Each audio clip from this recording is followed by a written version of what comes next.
లక్ష్మీనారాయణ గారు ఇప్పుడు ఖచ్చితంగా అటెండ్ అవుతారు అని అందరూ అనుకుంటున్నారు, అటెండ్ అవుతారు మీరు చెప్తున్నారు. అయితే కంటిన్యూ అవుతారా? ఎందుకంటే 5 రోజుల పాటు అసెంబ్లీ సమావేశాలని ప్రభుత్వం భావిస్తున్నట్టుగా ఒక వార్త వస్తోంది. మీరు 15 రోజుల పాటు కావాలి, మీరు డిమాండ్ చేస్తున్నట్టు ఒక మాట చెప్తున్నారు.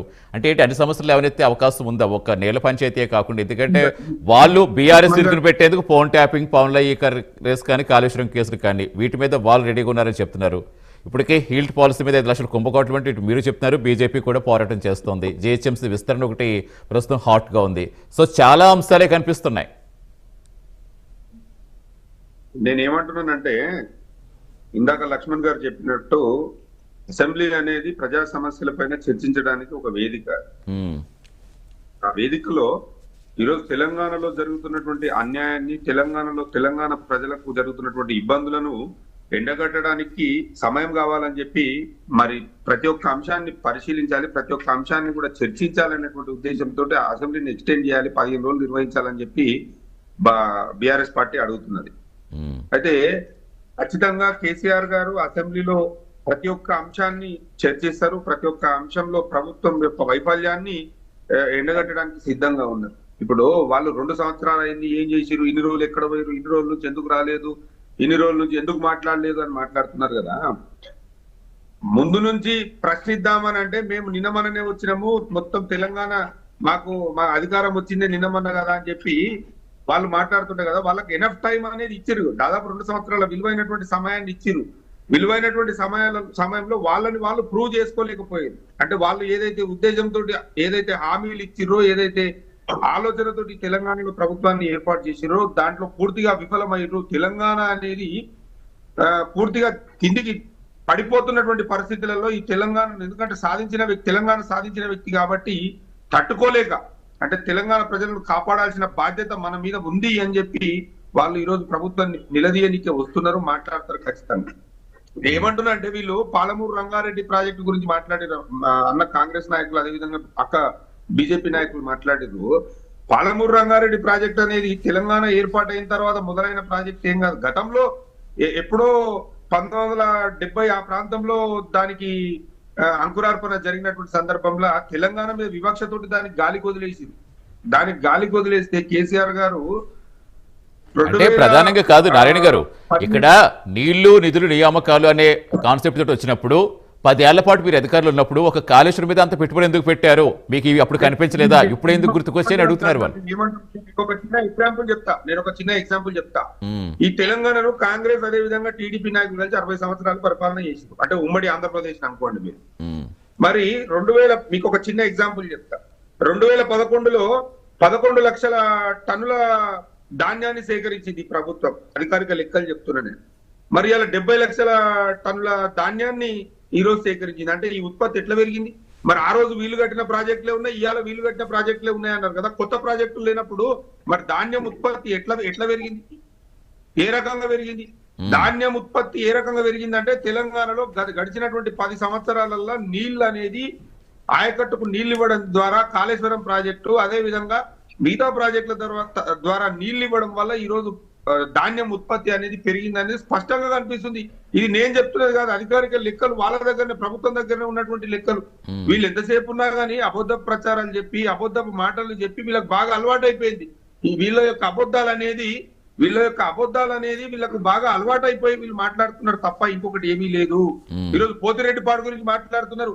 పోతిరెడ్డిపాడుని అసెంబ్లీలో వ్యతిరేకించింది పీజేఆర్ గారు అండి. మర్చిపోయారా అండి మీరు? పీజేఆర్ గారు వ్యతిరేకించారు పోతిరెడ్డిపాడు ప్రాజెక్టుకు, అది చేపట్టొద్దు, దానివల్ల తెలంగాణకు పూర్తిగా అన్యాయం జరుగుతుందని చెప్పి మాట్లాడింది పీజేఆర్ గారు. నియామకాల గురించి మాట్లాడతారండి వీళ్ళు ఏం నియామకాలు ఇచ్చారండి, ఏం ఉద్యోగాలు ఇచ్చారండి తెలంగాణలో?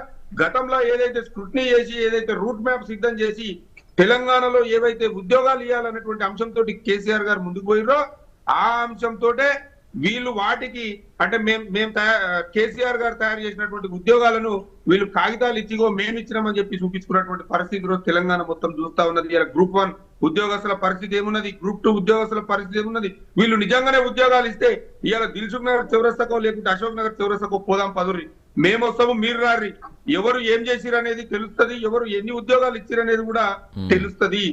ఇంకా మాటికి పూటకు ఒక మాట, 7 లక్షల కోట్లు అప్పయింది, 8 లక్షల కోట్లు అప్పయింది. అరే నాయన కేంద్ర ప్రభుత్వంలో ఉండేటువంటి కాగు నివేదిక ఇచ్చింది 2,90,000 కోట్లు తెలంగాణ అప్పు చేసిందని చెప్పి. మేము మిత్తి కడుతున్నాం, మాకు వచ్చిన పైసలు మిత్తే సరిపోతలేదని మాట్లాడుతున్నారు. తెలంగాణ రాకముందుకు 2014 ముందుకు ఈ తెలంగాణలో పరిస్థితి ఏంది, ఈ తెలంగాణలో ఉన్నటువంటి మౌలిక వసతులు ఏంది, 2014 తర్వాత ఈ తెలంగాణ పరిస్థితి ఏంది, ఈ తెలంగాణలో ఉన్నటువంటి మౌలిక వసతుల పరిస్థితి ఏంది, ఈ తెలంగాణలో ఏర్పాటైనటువంటి ఆస్తుల విలువ ఎంత ఒక్కసారి మీరు అందరూ కూడా ఆలోచన చేయాలి. ఏదో మీ పార్టీలు ఇచ్చినటువంటి స్క్రిప్ట్ వచ్చి ఈ మీడియా ముందు మాట్లాడి ప్రజలను తప్పుదో పట్టించేటువంటి పద్ధతి మార్చుకోవాలని చెప్పి నేను కోరుతా ఉన్నాను. ఈ రోజు అన్న ఒక్క నిమిషం చెప్తా ఉన్నా, హిల్ట్ పాలసీ తీసుకొచ్చి ఎంత భయంకరమైనటువంటి పాలసీ అండి. 5 లక్షల కోట్ల కుంభకోణానికి ఈ రోజు వీళ్ళు కొత్త డ్రామా అనేది ప్రారంభించారు. అసలు ఈ పరిశ్రమలకు భూములు ఎందుకు ఇస్తారండి, ప్రభుత్వాలు ఎందుకు ఇస్తాయి? ఈ రోజు ఈ ప్రభుత్వం ఇస్తుంది, గతంలో ఉన్నటువంటి ప్రభుత్వం ఇచ్చింది. మనకు గతంలో ఉన్నటువంటి ఎన్నో ప్రభుత్వాలు ఇండస్ట్రీస్ కి భూములు ఇచ్చారు. ఎందుకు ఇచ్చారండి? ఏదైనా ఒక ఫ్యాక్టరీని అక్కడ ఎస్టాబ్లిష్ చేసుకుంటే తెలంగాణ ప్రాంతానికి కొంత ఆదాయం సమకూరుతుంది. అదే విధంగా తెలంగాణలో ఉన్నటువంటి ప్రజలకు కొంతమందికి ఉద్యోగాలు కూడా వస్తాయని చెప్పి మరి ఆ భూములు ఇస్తే ఇవాళ కనీసం ఏదైతే రిజిస్ట్రేషన్ ధర ఉన్నదో దాంట్లో 30% చెల్లిస్తే చాలు నీ ఇష్టం వచ్చింది చేసుకోవచ్చు అంటే అది ఎంతవరకు కరెక్ట్ అండి? ఇవాళ 9,000 ఎకరాలకు దాదాపు ఇవాళ ప్రైవేటు వ్యక్తులకు దారాదత్తం చేసి దాంట్లో మీ యొక్క చేతివాటం ఎంతనో ఈరోజు తెలంగాణ ప్రజలు మొత్తం గమనిస్తా ఉన్నారు. మనం భూమి ఇచ్చినటువంటి అంశం ఒకటి, మనం ఎందుకు ఇండస్ట్రీ కోసం ఇచ్చినాం.